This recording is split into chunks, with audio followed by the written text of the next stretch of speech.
Now, moving away from Tanzania, there are threats of a health crisis as doctors and nurses threaten to go on strike over salary discrepancies. Now, the health workers also complain about the refusal by MPs to include their views in a proposed health bill.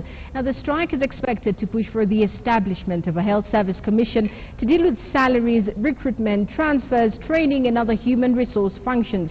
Now, they say that there is an urgent need for a new scheme of service as the current one formulated in 1992 is outdated. Health workers union leaders have proposed that the bill is withdrawn and tabled after it has incorporated their input. They further want the national referral system from level 2 to level 5 hospitals to be placed under the national government.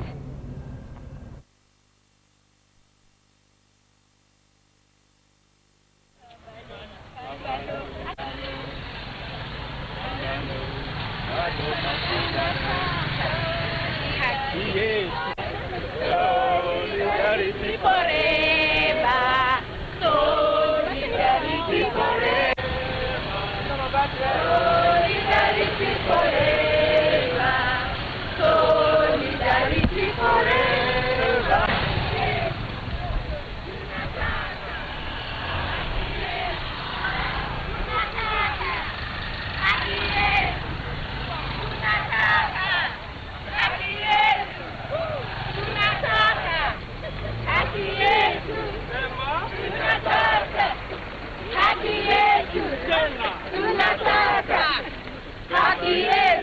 Imba tunataka pesa yetu.